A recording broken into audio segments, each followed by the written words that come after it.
Trust the Force, Luke. Sometimes truth isn't good enough. I feel the need for speed. Ray, when someone asks you if you're a god, you say yes! Because it's their time. Their time. Up there. Down here, it's our time. It's our time down here.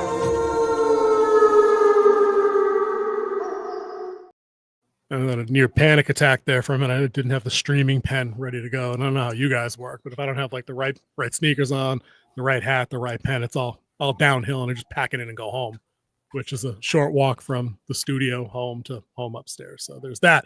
But anyways, welcome back, guys. It's Winter Wolf's Den, Wednesday nights, FrostCast 40.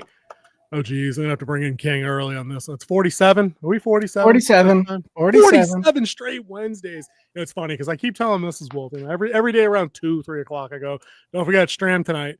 She goes, it's Wednesday. Dude, it's the only one we do every week at exactly the same time.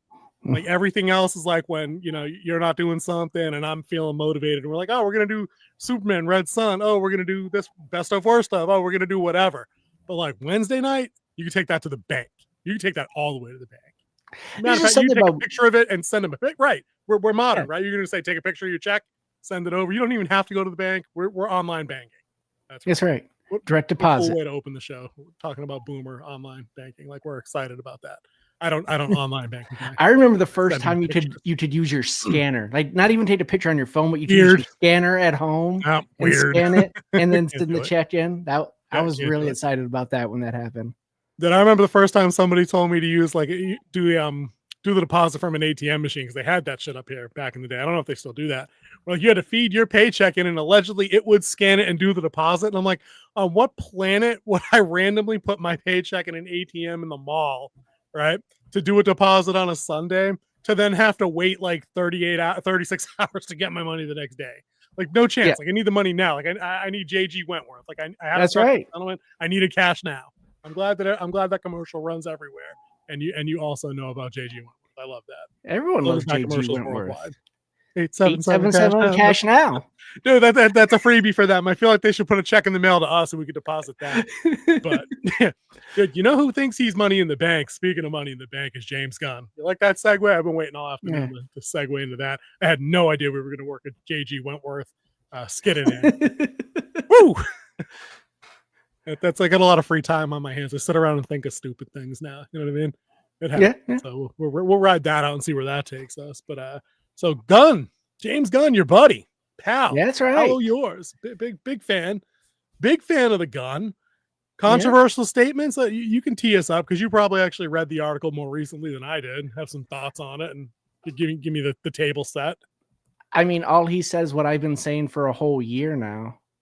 Probably more. Yeah. Let's be honest. It's not nothing rocket science or revolutionary. Yeah, it was the same thing Feige said about, was it 3 weeks ago in his interview? He was like, I was given mandates to get a certain number of stuff out, and we had to get it out. Bob Iger wanted his money. He wanted the subscriptions to Disney Plus. Never happened. Never happened.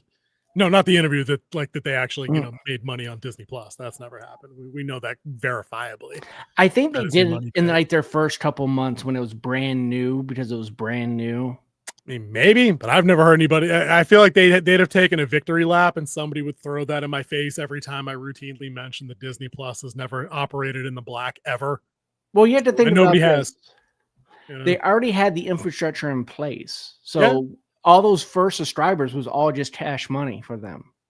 True. It was then it was getting the new shows and paying for them to come out. That's where they started losing money. Yeah, so maybe then I'd give them the grace of that first fiscal year.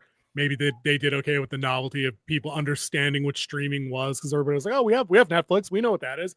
Oh, there's a Disney Netflix? Cool.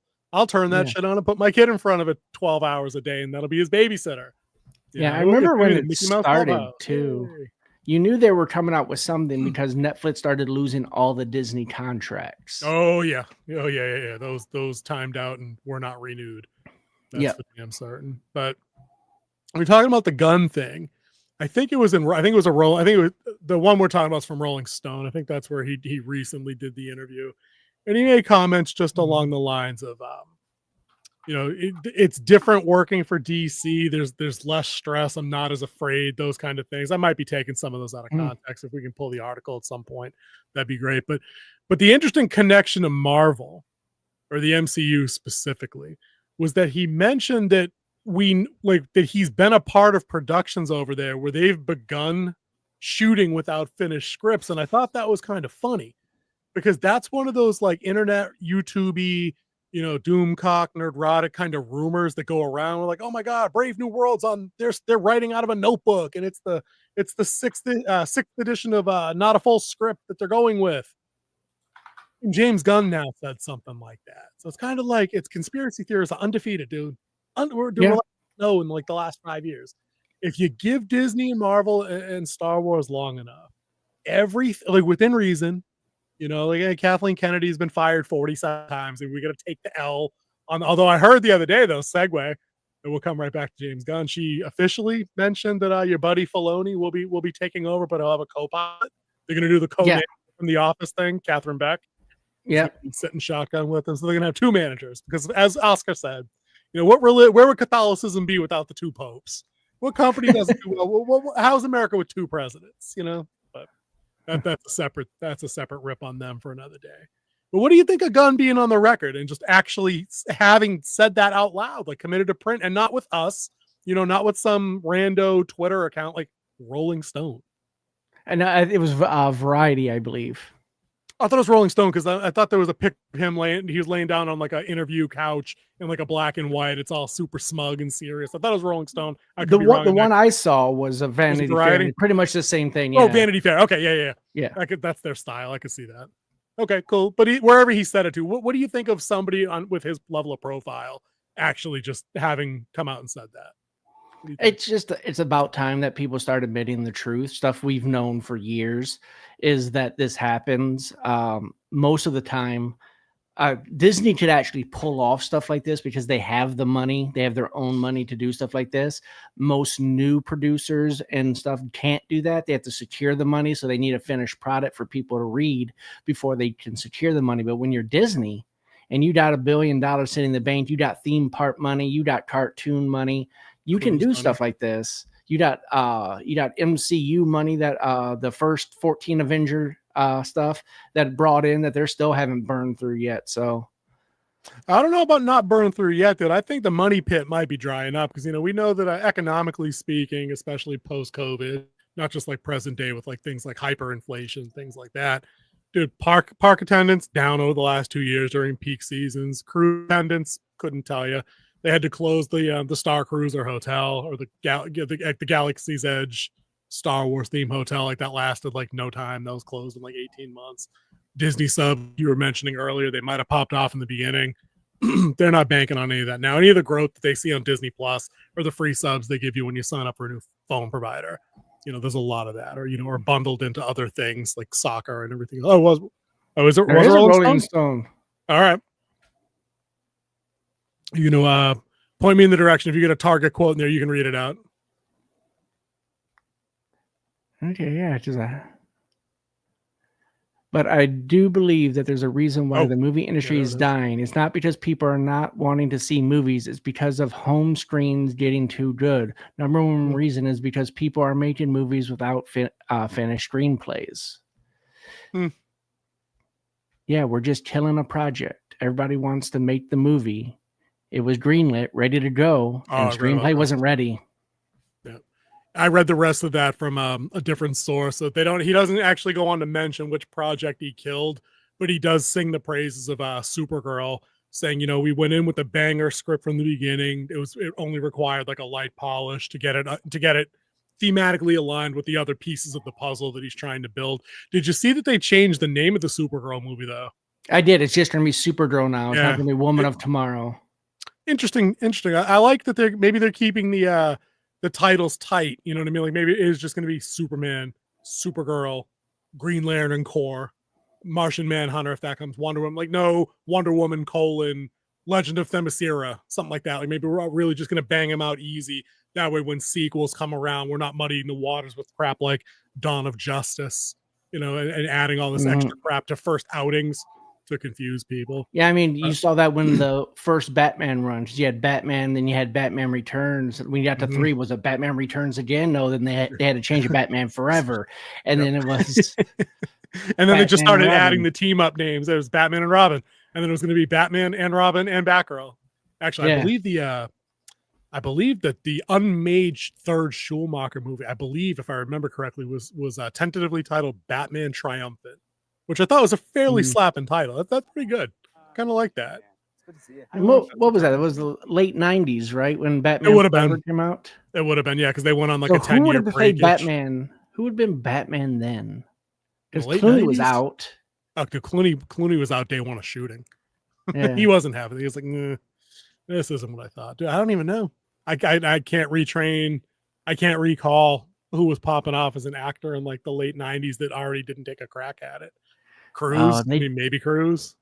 No, Cruise would be too short to be Batman. You put him on blocks and on, lifts and things. He'd be fine. I don't know. That's a good question though. One of these guys, one of our regular guys shows up in the chat. They're late if they're watching this later. Maybe they might have some ideas on late 90s actors that could have stepped into that third Schumacher Batman movie. Maybe Brad. Was he ever in a superhero thing? I mean, we know he can do action. I don't remember. He was Alexander. He's 20. Yeah, I don't think he's ever done a superhero thing. World War I think Z. the closest thing he did was Cool World. Cool World, and that was earlier 90s, I think. Earlier to it was one of his first like big solo roles. Yeah, I don't think he ever did the full on actiony thing outside of Alexander and like Miami Vice. But wasn't he Miami Vice? No, that wasn't him. No, that was Colin Farrell. Colin Farrell. Colin Farrell. He wasn't around late 90s. He came around to early mid 2000s. Was he? Yeah, I guess that makes sense. Yeah, he was in Deadpool for a second. I don't remember that. Oh, that's right. Which Deadpool? Daredevil. He was Bullseye. No, that was Colin Farrell. That was also Colin Farrell. Yeah. You're noticing a pattern here. They should have got young Colin Farrell. It might have been a better play, but I don't know. We have to maybe put that on like a side topic. A poll. He was in Deadpool and he got electrocuted. Okay, no idea. Had no idea he was in the movie. Which Deadpool? There's been like 5 of them now. There's 3 movies. There's a versus movie. There's 2 in a versus. There's the crappy one with Ryan Reynolds. Was he around? Ryan Reynolds. He was in like Waiting in like 2000. I don't know if he was ready to be. No, he wasn't. He was Hannibal. He was Hannibal King in Blade Trinity. That was pre Green Lantern. Right. Yeah. Yeah. So I think maybe Ryan Reynolds just might have missed the cutoff. Yeah. What about somebody? What was the athlete from? I use the term lightly. It was Chris Klein, the guy that played lacrosse in American Pie. Yeah, but he was in American Pie was like 1999. Right. But that was like 2006 or whatever. Yeah, and he kind of fell off after that too. But I mean, before that, like on his way up when he was in the Pie movie, did he have? Could he have been Batman in an alternative world? No, he had the muscular look, but he did not have the acting chops to be able to pull that off. God, no, the dark and brooding. No, we'd be all set with that. I'd be better served with getting the Nicolas Cage version of Batman, or because they gave him the Superman version, the treatment. We take a Nicolas Cage Batman. That would have been all right. Maybe they could talk to Keaton coming back. I can't bet that rumor keeps getting kicked around. I bet we see that happen again. Gunn would be stupid not to take a peek at that. That's everybody's favorite part of the Flash was that. Yeah, and bringing him back as post heart attack Bruce Wayne, right? And training the new kid in Batman Beyond, right. Or which that's Beyond, right? That's not Brave and the Bold, right? Yeah, that's Batman Beyond. Right. Okay. I always mix those two up in my head. I don't know why. Yeah, I get down for that. But even if they don't want to go somebody that's pushing 80, they could find somebody on the up. That could have done that back then. That would have been easy. But I like a certain amount of moxie with James Gunn kind of running his chops about, they've done this to themselves. They're starting things without scripts. It doesn't make for a good environment creatively. Now you just have to deliver, dude. Now you just have to deliver, though. Like, here's the thing. But I can understand the pressure it puts on the director because it's supposed to be his vision of the script that you're seeing on screen. I mean, I don't think I've been on a movie yet that didn't go through some rewrites while we're on screen, but it's like a line here, 2 lines to bring this up because we kind of forgot something. Right. Yeah, there's been writers on set that make those changes as we go. That's why they have different color pages as they make changes. Like you're on white paper, and then you're on pink paper, then it's blue, then yellow. And that, and just keeps going. And it tells you on the call sheet what color script we're on that right now. So that's got to be a tough assignment, though, if you're some journeyman, director. So is Gunn directing, or is he just overseeing this whole thing and like doing the writing? He's doing both.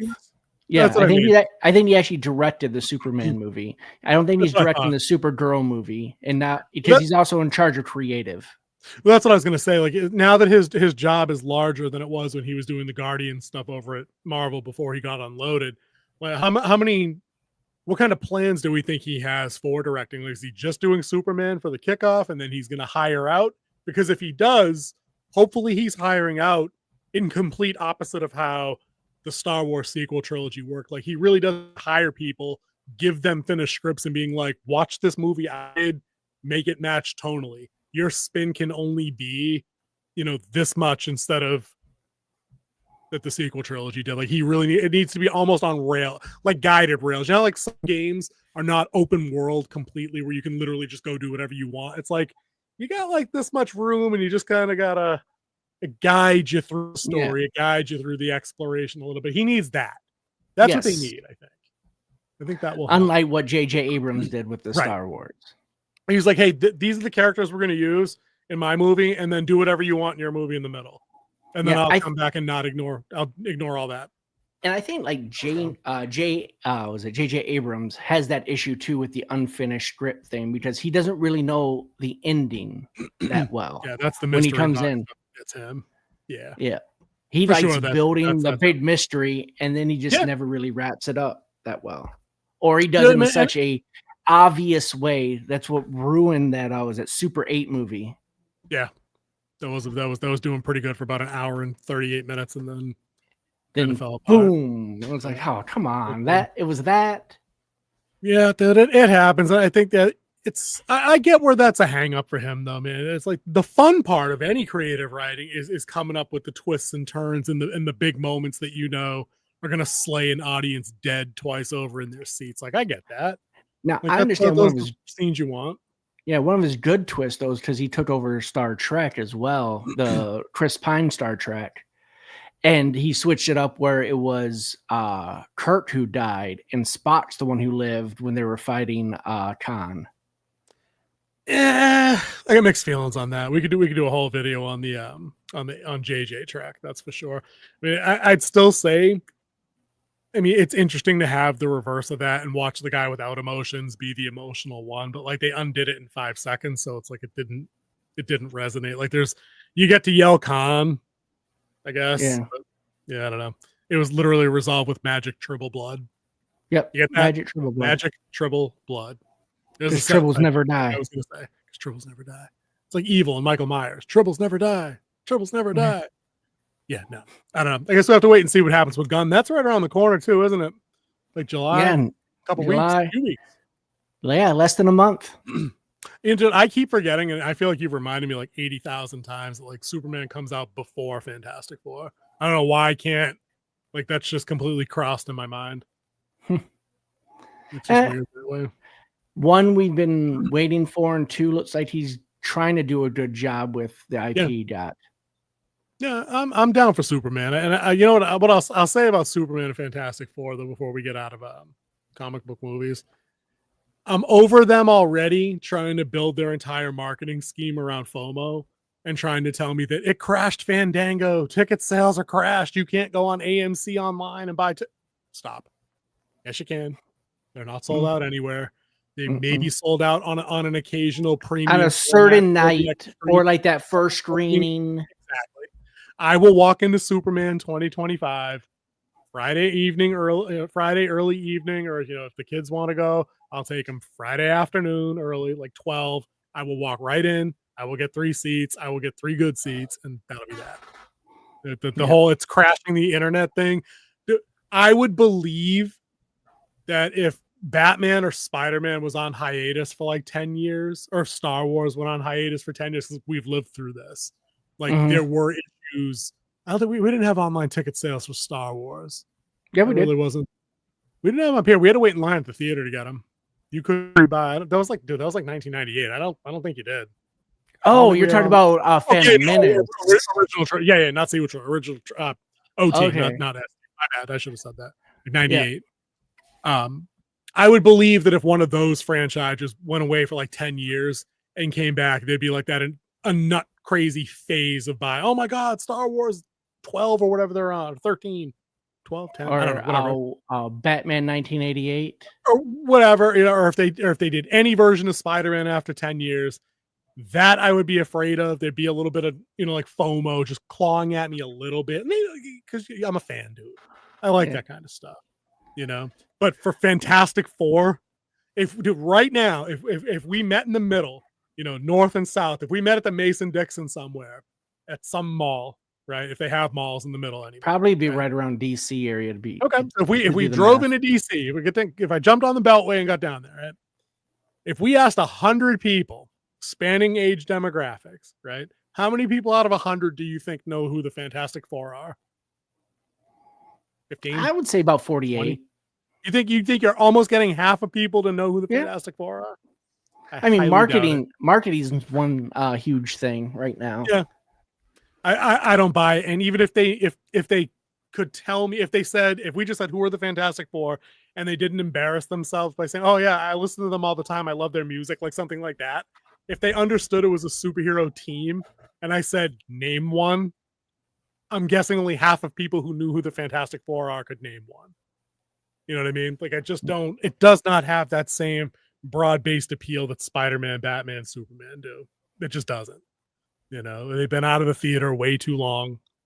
Depending on your thoughts on how those two movies were, they're just not household names. So, for the time, I actually enjoyed the Fantastic Four movies at the time that they came out. The first one. The second one was pretty bad. Just like this, I was at the third X-Men movie where Halle Berry's wig was kind of like up a little, and you could see her real hair underneath the wig. And I'm like, that's the best take you had for the edit? That was bad. As they would say on South Park from Mr. Garrison, that was bad bien in Spanish. It was bad.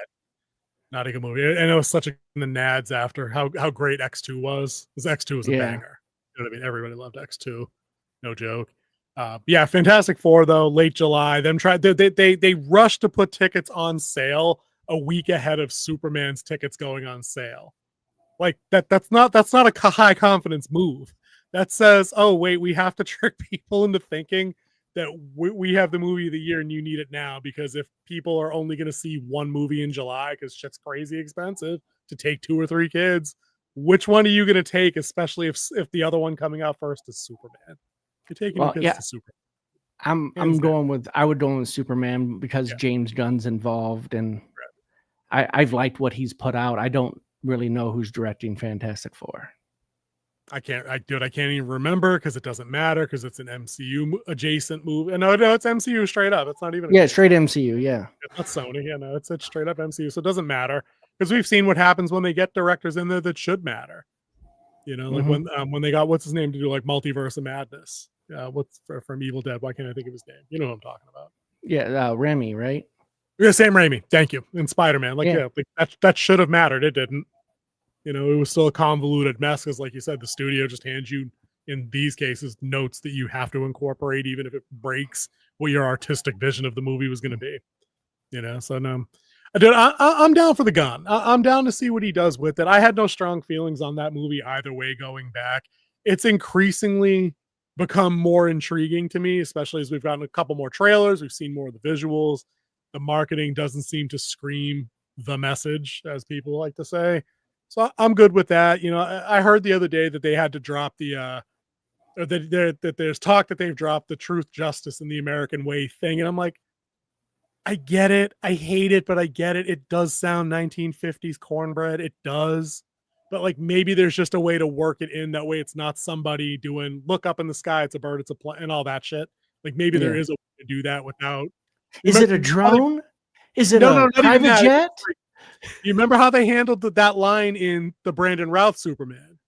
It was Perry at the Daily Planet being like, he's back, but does he still stand for truth, justice, all of that? Like he didn't even say in the American way, you threw that in there, you know? I mean, I wonder if there's a way to like a workaround, because tonally it looks okay. I want to like it. I'm going in wanting to like it, which is better than I know I'm going to go in for. I know I want to like Fantastic Four too. I do. I'm going in Fantastic Four, waiting to see what the post-credit scene is. Ooh, dude, that sucks.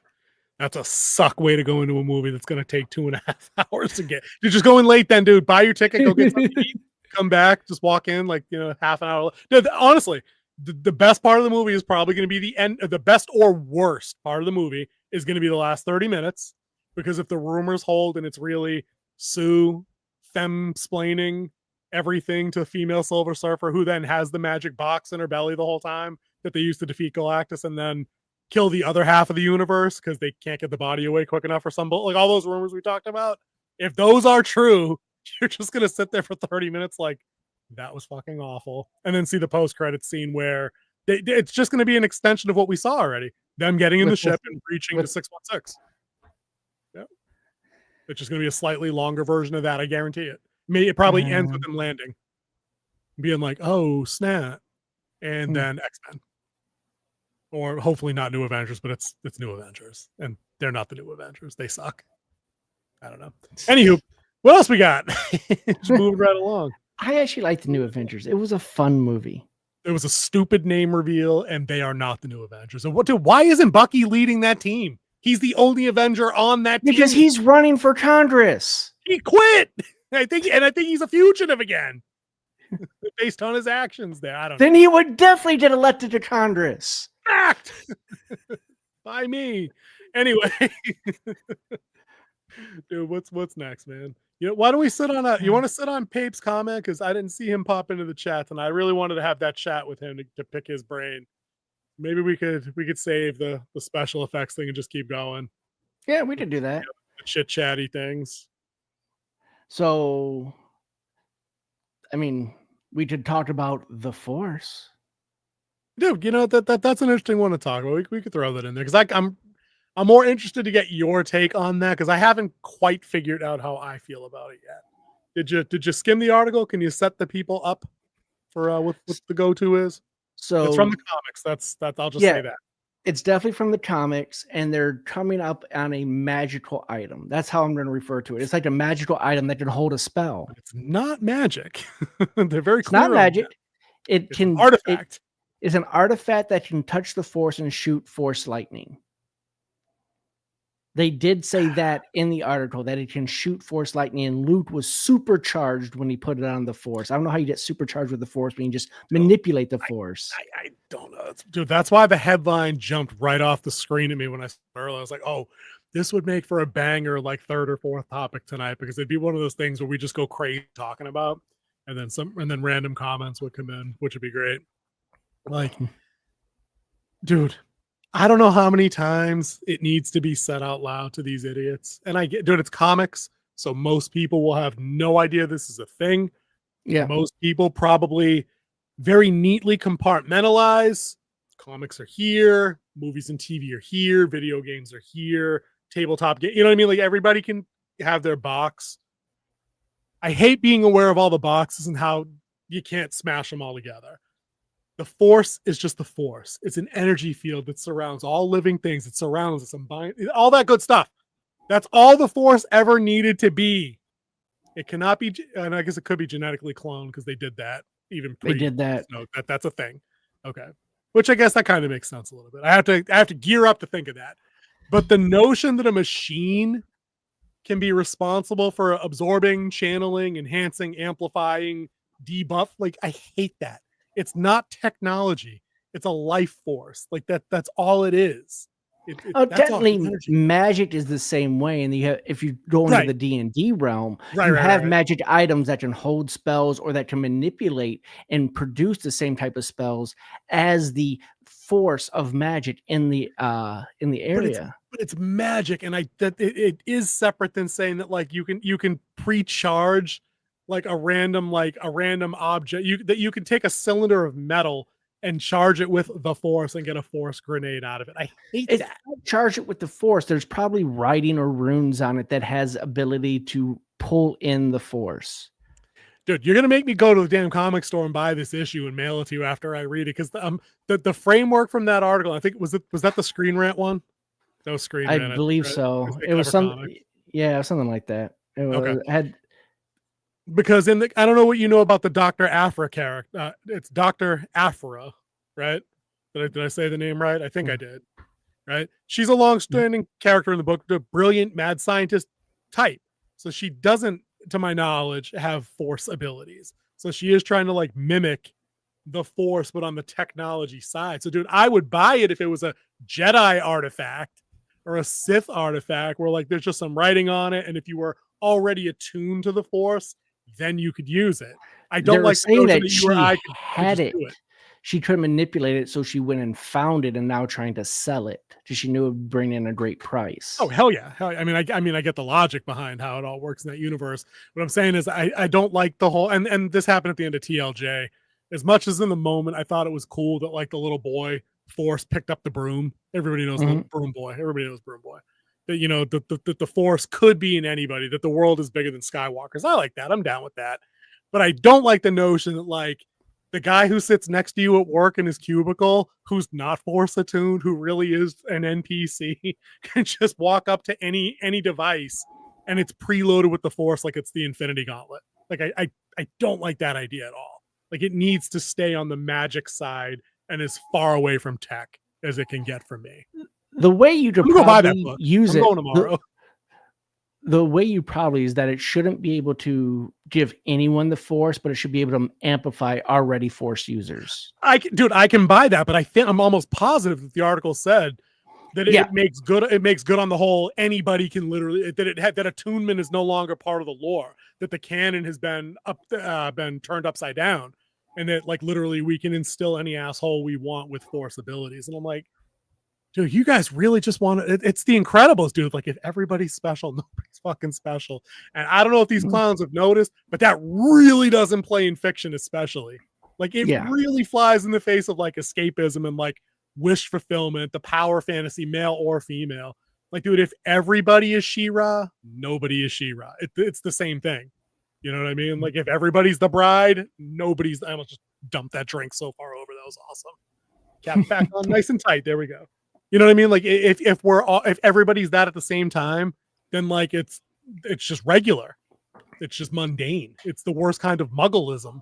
Muggleism. Yeah. I want a nickel anytime somebody says that. Illegal on it. Muggleism. Get the Oracle on that. Oracle, get your paralegal. That's it. I'm paying. I'll get the certificate. Just pull up LegalZoom. Yeah, it's okay. Right now. Yeah, get LegalZoom. Register a trial account. You're gonna pump the brakes on some of that discretionary spending for a couple months. Anyway, but yeah, I had a feeling you'd be down with it because your particular writing systems, your style, incorporate a lot of like magical item building, off the wall magical weapons and things like that. So I had a feeling you would have a different take on that. So I'm glad we had a once again, it would also go into what it actually is. I would have to see more of the lore of it and how they built it into the Star Wars lore. Just making a magic item for, plot purposes, it would suck. But if they built it right and like it has like the runes on it or some ancient Jedi artifact in it or Sith artifact, or even before there were Sith and Jedi, like something ancient, then that would be really cool. A really cool find. Yeah. So, my problem is I think that whenever somebody says technology to me, I automatically go to present day, like mass produced technology. And what I don't want in Star Wars is like anybody can walk into Star Wars Walmart and buy like a Force telekinesis ring. I don't want that. I don't want that at all. But if there was one, and I'm just going to use the term Infinity Gauntlet, or Excalibur, like there's the Holy Grail, one of those things, like the most massive magical item you can think of, or the Darkhold book in Marvel. If there's one of them, and the whole point of the movie is it shows you how fucking OP and stupid it is, and it gets destroyed at the end by the hero who has to let it go, like I'm down. Like there's a story to be there, I think. But dude, everybody has the Force. I can't do it. Yeah, let's go with something else that I think I sent you. It was a reel. I don't know if you watched it or not. I watch most of but the reels you send up. I just don't comment on them because usually it was just during work. there was a one that was about Star Wars, and they were talking about the hand of Luke, where it got cut off. I didn't watch that one because in my head I already know what happened to it, so I didn't watch it. Was it a gag or was it like a lore? No. It was because in the comic book, the Emperor got Luke's hand when it got cut off and tried to clone him. He cloned his son. He combined his DNA with the hand and made his son. And if you look in the back of that, if you look back in that comic book and you look in the tanks that they're trying to clone, they look just like Snoke. How old that had to be a retcon then? Because that comic and that book came out 15 years ago, didn't it? Yeah, and it looks just like Snoke. So that saying is Ren being Palpatine's daughter, and he doesn't have a wife. She is a clone of Luke's hand. Ray. You mean Ray? Yeah, Ray. Yeah, Ray. Dude, okay, I got confused for a minute, but it's 2025. Yeah. I'm not trying to assume genders in this piece. I don't know. So Ray, who is Palpatine's daughter, but is also a clone because there is no mother, and it's cloned from Luke's hand. So she's actually a Skywalker. Yeah, that sounds like the one kind of retconning that they just slipped in after the fact. Because like that book that was based on was written way too long ago to give them any kind of like any leeway to like have them tie that shit. I don't buy it. I don't like it. Dude, she's not a Skywalker. I don't care. It doesn't matter. Hey, babe, she's cloned. Dude, I don't care. No, she's still a Palpatine, and even that, dude. Listen, Palpatine, Skywalker, Kenobi doesn't matter. Any of those three origins for the Rey character are fucking dumb. She was a more interesting character when we had no idea who her parents were, and Kylo Ren taunted her and said, "Dude, they were just drunks. They sold you for drinking money." That was the most savage burn ever spoken out loud in Star Wars. Except maybe when Luke told Jabba, "I'll destroy you if you don't back the fuck off and give me my friends." That pretty ice cold. Because then they did. Like they murdered like 500 people to get out of there. A lot of people forget about that. Like like when he gets Leia up on the rope, doesn't say like he gets Leia on the rope to swing out. He turns the cannon around and fucking shoots the barge. Guys, you already won. You didn't need to do that, but they did. Saying, dude. It's like I wonder if it's like they got all the writers in a room. You know, they got JJ, they got Ryan, they had Colin Trevorrow when he was still on staff. They all got in a room. They had a bunch of drinks, and they were just throwing darts at a wall. And one of them was like, "All right, I'm gonna throw it backwards, and whatever I hit on the wall, that's who her parents are." Palpatine. That was it. Like that's as much thought went into that. You know, maybe they did like drunk darts, like they had a bunch, blindfolded, spun them all around, and they were like, no. See, they were claimed it was like this. They were having a late night writing session, and they didn't figure it out, and they banged the table, and something fell over, and all the ink smeared. And then except for Palpatine, and they're like, genius. Dude, what actually happened was all that shit spilled, and they were just so high that literally they all said Palpatine at the same time. I would believe that. That's the part. That's how fucking stupid it is. You know, is that I have to believe something like that happened, because if it was one dude sitting at a lake house just typing on his laptop, like, what would be an unexpected story beat? Right. Hey, okay, I meant like if he was actually acting in good faith, he'd be like, what would be the most interesting take? Like, you know, they probably think she's an heir to one of the, you know, the hero family. She's a lost Solo or Skywalker or Kenobi or Qui-Gon or whatever. Like, nope. Aha!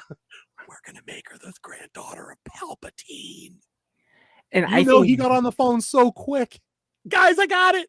And it could have been amazing after the reveal, and then she just embraced the dark side. Yes, Evil Ray. It was in the movie, dude. That was the only 15 seconds of that movie that I enjoyed. Was fake Bilbo Baggins, angry hag teeth, Ray Skywalker with the stupid flip out lights. Everything is dumb. Just as an aside, that was fucking stupid. It's like Darth Maul with extra steps. Don't need it. You know what I mean? That was it. Like the whole movie, the whole trilogy the subversion should have been a movie and a half worth of Kylo Ren and Rey getting to a place in the middle where they switch fucking sides and he rejoins his family. and she goes and gets Palpatine family because she never had one. That's the fucking subversion. Yep. Morons. Oh my fucking god. Did I hate that so much? What are you gonna do? But yeah. I don't know. It'll be interesting to see what they do going forward. I don't know. And again, just much like the magic, the technology force thing, I think clones works better in small doses in Star Wars. Like I get it. They cloned an army back out. Like that's good enough. They clone a couple of major characters in the books, like in the Heir to the Empire. You know, the Empire actually clones. What was the Jedi Master's name? It starts with the C. Mega powerful. He was going to lead all troops, like that whole thing. Yeah, that was the whole Heir to the Empire. I forgot his name. I can't remember his name. It starts with a C.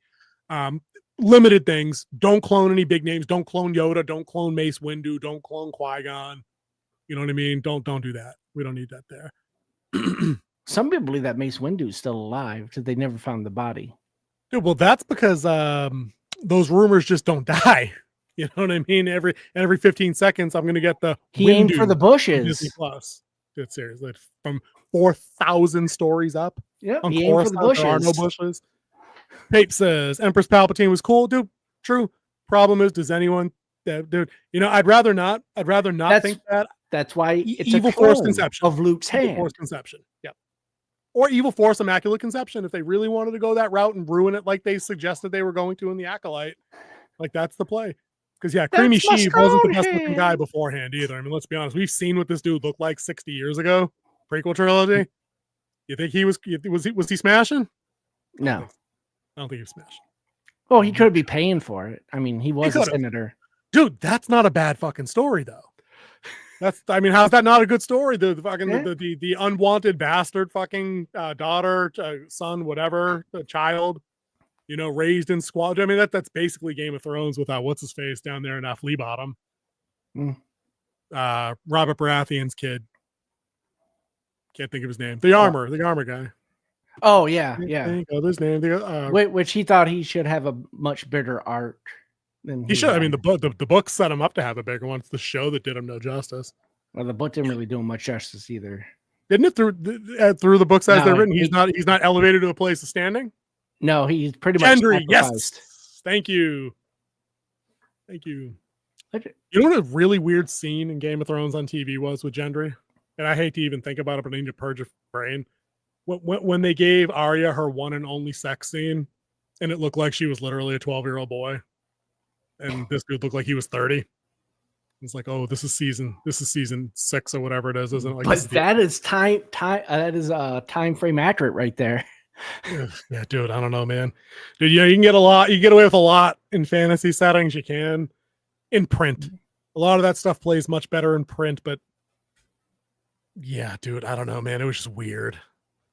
Anywho, yeah. What else we got? Let's get rolling. All right. So Pape's in the house. You want to do the Pape comment topic? He's here. Sure, let's go ahead. Dude, we read your comments. We appreciate you. We talked a little bit about it pre-show, and we agree with you. Surprise, on the subject of practical versus CG. And I think one of the best parts of the comments that you shared is that it can cynically look like they just move money from one pocket into the other. Like if they own video effects and production studios, that they then pay to work on stuff with money that they had spent elsewhere in a budget, how it just keeps getting recycled and recycled. It is kind of sketchy. And then, my only thought on that was that probably explains how you get a show like The Acolyte that costs more than House of the Dragon, but looks like dog shit. Like that there's nothing on level about that show or about how they do that business. I think it would depend a lot more on the movie than it would the production, because you could do practical effects, but sometimes it would be cheaper to do CGI. Like say someone's getting shot and doing the blood squibs instead of actual squibs. I hate that, but you're right. But I hate that. Oh, do I hate that?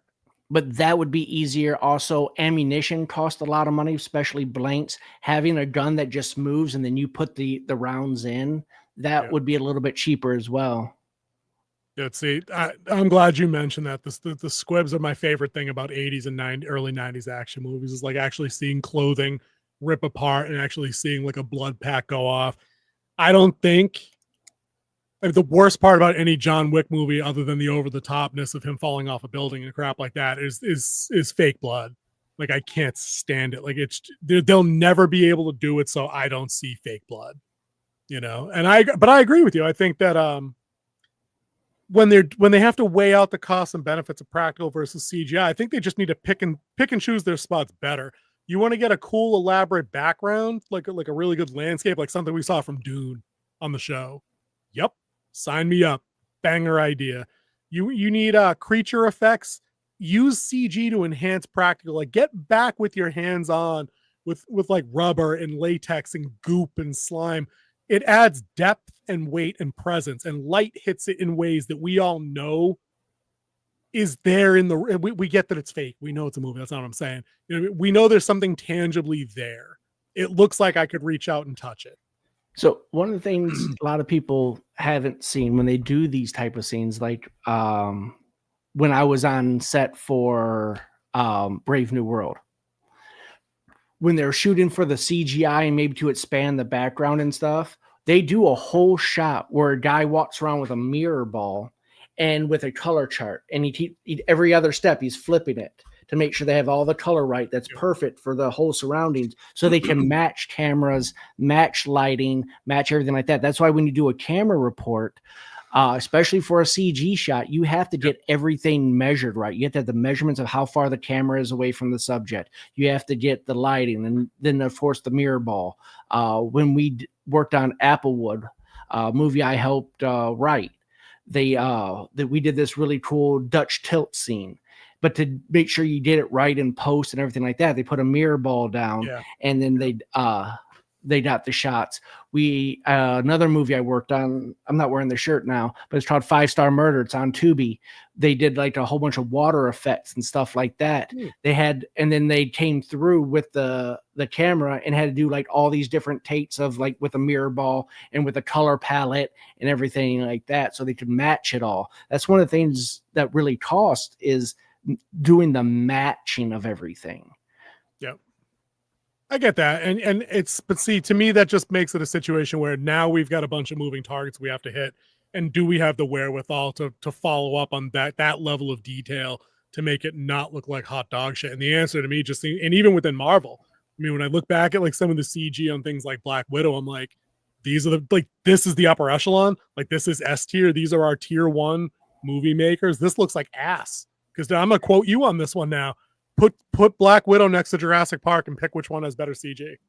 Oh, yeah. I mean, not even close. Not even close. I mean, just put Pirates of the Caribbean against anything today. Yep. Fact. But there's also one of the facts, and we talked about it in the James Gunn part at the very beginning, is that they had to rush it so fast. They couldn't put the time and effort to put it in their beginning. The CGI that was in the first Avengers movie, spot on. It looked good.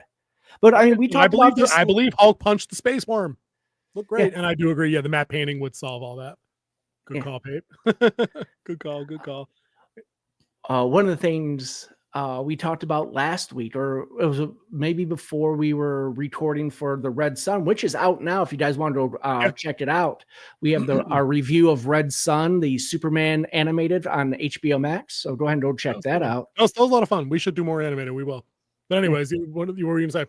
We were talking about like how bad animation got, because the new DuckTales looks like garbage compared to the old 80s and 90s DuckTales. Like, how did animation get worse with more technology?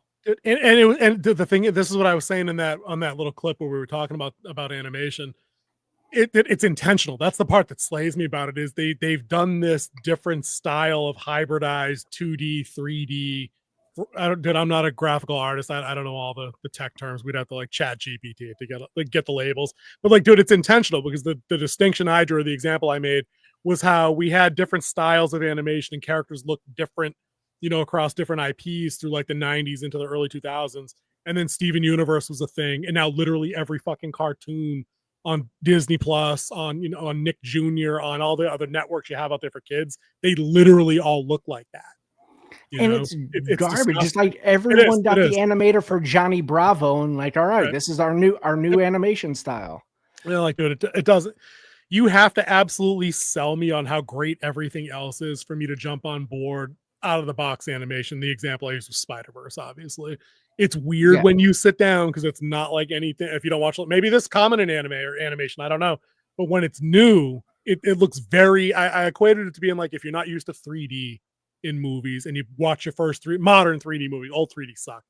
But like even now, some people their eyes aren't wired in a way that you can see it clearly. It always looks smudged. You know what I mean? But that version, I'm going back to DuckTales on this, doesn't look 3D. The one in the 90s actually makes them look like they're three-dimensional and living in the space. Yep. No, you're right. And I think the technical style is called, I think it's called 2.5D is what they call it. But you're right. It looks like it's flat and like herky-jerky, like claymation almost on like a flat surface. Yeah. And if I want to watch claymation, I'll go watch Chicken Run or something like that. Dude, I'll go watch Robot Chicken and have a blast. You know what I mean? Robot Chicken's hilarious.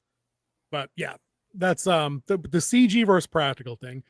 I wanted to get back to that because I had another, like I was mentioning backgrounds. Another thing that CG is good for is because Fellowship is always on, the Fellowship of the Ring is always on my mind.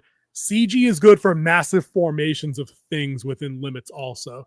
You need a few squadrons of X-Wings. CG is a banger use of that.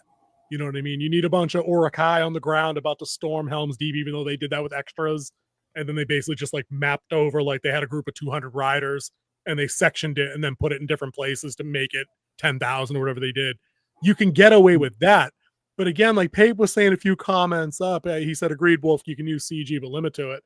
The problem is they don't even limit that.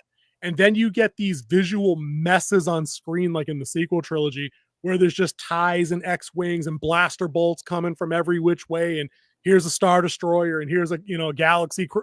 It's too much. Like and the end of the sequel trilogy, when Lando shows up with the fleet, you can literally see where they copy pasted, a bunch of the same different things on your screen. Amazon's Rings of Power did that too during a speech in the town square. You could literally see the 5 people that they pasted around the town. He's like, all right, there's the bald guy, there's the guy with the brown shirt, there's the chick with the big boobs, and like there were who's really guilty of doing that, and it's not even a movie. Everybody I just said is Fox when they do something like American Idol or something like that, and they show the line of how many people they put the same. It's like, why is every fifth guy Dodgers waving Dodgers hat and Dodgers hat? Yeah, sure. I believe it. But yeah, I think that there's a happy medium with anything when you're doing anything creative. I love blendings of good techniques and good craft. So I don't want either one of these things to go away. I think practical probably peaked, and that's why CG was allowed to like creep in where people are like, wait. We can actually make a CG dragon and not just like take a T-Rex and then in post in the lens make a fire effect come out of its mouth or something stupid. Like we can expand. And then they picked that baton up and they ran with it for a while. But now it hasn't gotten better somehow. It's like you said, it's like, why does it look like everybody's using After Effects when they have $300 million to spend? When they have Nuke. Nuke is I believe it is the main CGI type thing for big studios. Okay. Then if you have that, you shouldn't be using my student ID account for After Effects that I would use when I do crappy YouTube videos. Like you guys should be better. Now you could make, if you know what you're doing, a lot of times it's like they say in NASCAR, it's not the car, it's the driver. If you're a talented artist, you could take After Effects and make it look like you spent $100,000 on it. People do crazy things on YouTube, way outside my pay grade and depth. CGI was a cool, new, innovative idea once that, but it did exactly. That's what I mean. It became everywhere, everything everywhere all at once. You know what I mean? And now everything had it. And I'll always disagree about the blood effects on gunshots and things like that, because I think that's just one of those things that immediately drags me out of. Like I can buy the fact that John Wick just shot up 15 people. I can suspend disbelief for that. But you show me fake blood splatter, I'd rather not see any blood. I'd rather him just hold the gun up to somebody's head and click, and then like the guy just goes down in the dark. I'd rather just not see it. It just doesn't look right. So I believe one of the great things that CGI can do is, and where it saves money, is modeling. When you have to build all these big models, when you can go into a software, build it out, buy an asset, and just tweak it, and then you can put it through the ringer to make it look like it's in your movie, instead of have to build like 700 X-Wings and you have the little micro thing coming through. Yep. I mean, that's really cool, and the people who build that are extremely talented. But I'm just saying, on my end, I can't afford to build 700 models to shoot and buy the micro lens. I think that lens costs like $4,000. Wow. To shoot that micro lens. So I think it's that. even more than that. It might be 20,000. I think it might be around. Dude, you're exactly right. I mean, when you're cost motivated to get a project done because you don't have $300 million, those are the realistic life decisions that you got to make. That's why Kevin Smith had to, max out credit cards to make Clerks. We're just talking about Clerks. We're not talking about you and I filming our version of Rogue Squadron, because we're not getting out of here in a night without us talking about our Rogue Squadron idea. But that's neither here nor there. But I think there's something that Pape had a comment a minute ago. The practical effects add a dimension of reality to a film. This is where CG is never going to take practical out completely, because I'm reminded of movies like The Goonies or shows like Firefly. You're never going to get the same response out of a group of actors, especially child actors, seeing the pirate ship for the first time. They didn't let the kids see that boat until that scene that they were going to shoot that day. And then they filmed that reaction for posterity. You know what I mean? To get that effect of them being overwhelmed. The same thing happened, I think Joss Whedon said on Firefly, that you've got an iconic weirdo looking ship. You don't show anybody that, not just the audience, but like the crew, the cast. And that way, when they get there the first time, they're like, what a hunk of job, or whatever their response is. It's like Alien, same thing. We told her there was a chest burster scene, but ain't nobody told her we were going to throw 78,000 gallons of fake blood in her face. So that's an authentic reaction. CG, we've heard the greatest actors of our day, like Ian McKellen, have like mental breakdowns like on set when they're like, I'm in a room, there's a chair, everything's fucking green, and they hung a baseball from like a rigging thing because like that was eye level with somebody I was supposed to talk to. It's where your eye line is. That's what I mean, eye line, right? So if he's telling you that, saying like it's tough to drum up wonderment in your head regardless of how great of an actor you are. You know what I mean? Anger I can do, sadness I can do. Aliens fucking landing, you better put a prosthetic in front of my face. Like I just need something to bounce that off of, especially if it's a solo scene. So and practical will never die. The other part, like when you talk about like an alien or like a robot, Smeagol, the mocap, and mocap is expensive because that stuff breaks a lot and it takes a lot of money to keep it up and running. Yeah. Dude, mocap's no joke. And we all know Andy Serkis is the mocap guy. Anything he's in doing mocap, it's almost assuredly going to be great. And I think that maybe that's the best use of CG that I think we can get, because then there is a human being that has realistic reactions to being hit or falling down or jumping or hitting water, whatever it might be. There's mass. You know what I mean? So if somebody smashes a chair over somebody in a stunt double in a mocap suit, it doesn't look weightless like you would think. Like a 280-pound orc shouldn't float if it gets hit by a chair. Yeah. But sometimes that happens in lower end productions of things because there is no mass to it. There is no weight or gravity. With mocap, I think when you map things over in a way they did this 25 years ago, dude. I don't know why this isn't the norm. It should just look great all the time. And I guess it's not that bad. We do a lot of mocap stuff in Marvel.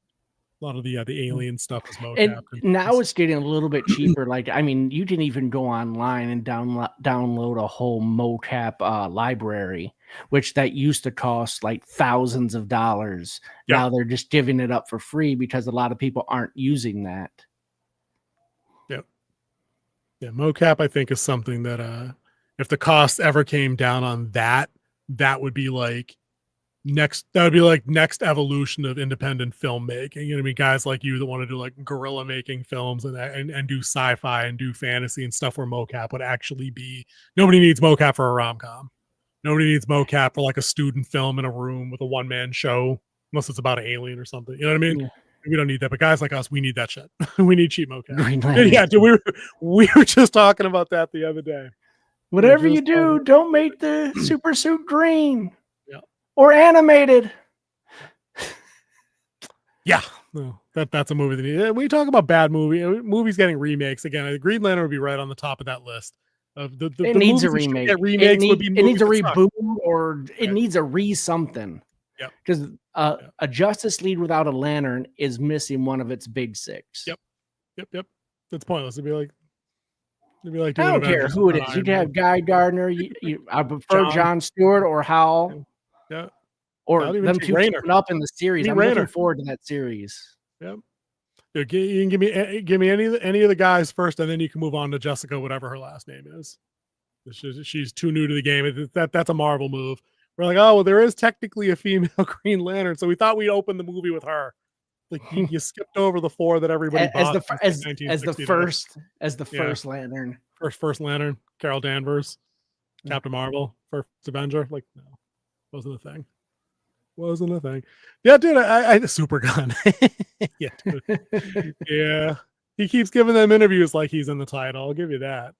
That's for sure. But when you're head of the I think studio, Nathan you Fillion can will do slay stuff like that. You can do stuff like that. I think Nathan Fillion will slay in that role, depending on what kind of screen time they get. And I think Isabella Merced will slay in the role as Hawk Girl, even if the costume's not. I'm not like blown away by it, but like, do I need to be? I don't It's know. accurate. I give it accurate. The weapon's accurate. Yeah, I'm saying as long as the flight, it's a Superman movie. The flight needs to look good. The flight looks good. I'm in, and I think flights look good in these things for what 10 years. Like Superman Returns. And Gunn really wanted to tackle Mr. Terrific because he did not like how Mr. Terrific was treated in the Arrowverse. Oh, dude, I've never watched. I watched like 10 seconds of the Arrowverse programming, so I couldn't tell you. But it wouldn't surprise me.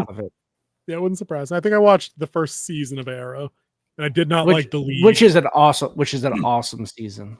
The first season was good. Yeah, I don't know, man. I watched like 4 or 5 episodes of that, and I was thinking that guy was the prototype Captain Marvel. Stephen Amell, not on top of his acting game early on. Very plankish, but yeah. But anyways, dude, we've got like 3 topics in the chamber. The Arrowverse kick butt, says Pape. It was awesome. I don't know. Maybe I agree, Pape. I time. agree. I'm on board. I'm a huge Arrowverse fan. Like Flash as well, which was built in the Arrowverse. Didn't they set up the club owner in the Arrowverse to be a Green Lantern? Did they ever pull that off? They never did. And he wasn't. He was never a club owner. Was he head of security or whatever he was? I don't remember. His name wasn't John, so I guess that should have told me something. You know. He was what's his name? He was Oliver Queen's bodyguard. Oliver Queen's bodyguard. That's right. That's head of security. That's right. Yeah. Yeah, and when they said his name wasn't John, I became less interested in the show because I knew it wasn't John Stewart going to find the ring. But he literally found a damn power ring, didn't he? He did, but they never. He found it, but he never put it on. It was near when they were ending everything too. Dude, then did give him 10 seconds in the effing suit. John Diggle, that was his character. John Diggle. That's right. I heard the Diggle and not the John. And I was like, all right, so his mama's last name is really Stewart, though, right? No, it wasn't. Well, it might have been. They never hinted at that. Dude, they should have. That's my point. Missed opportunity. I'd have been interested in that. They had a pretty good Deathstroke. Was that Mangiello? No, he wasn't. Mangiello played him in the movie, didn't he? Yeah, the movie for like five seconds. Yeah, 5 seconds in the after credits. Who played him on the show?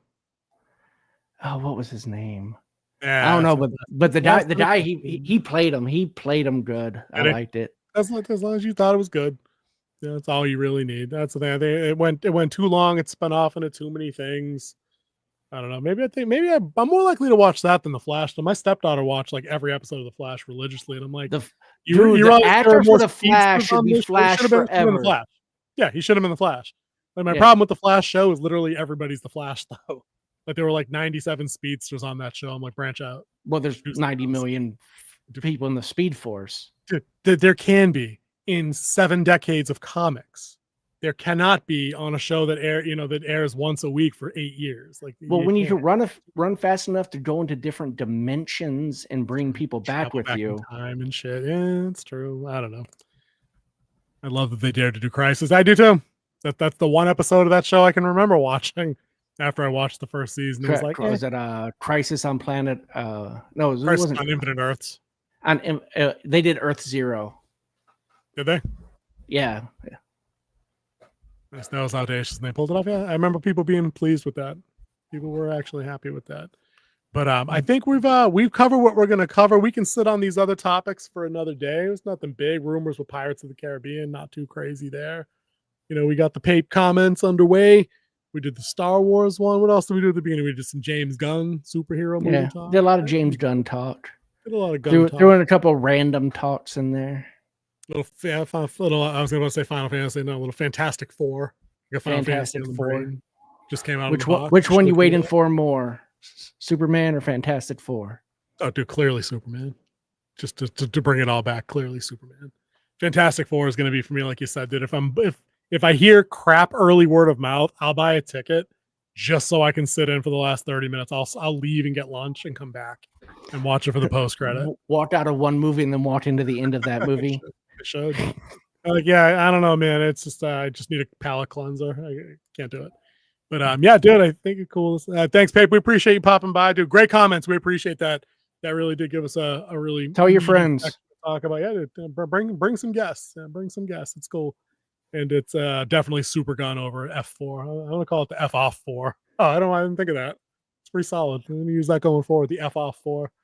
Anywho, King Z with no further ado. F is with a. Oh, how did they say it in Deadpool 2? This is family's an F word. That's it. Family's an F word. I've heard that elsewhere before Deadpool. I don't think he can claim that.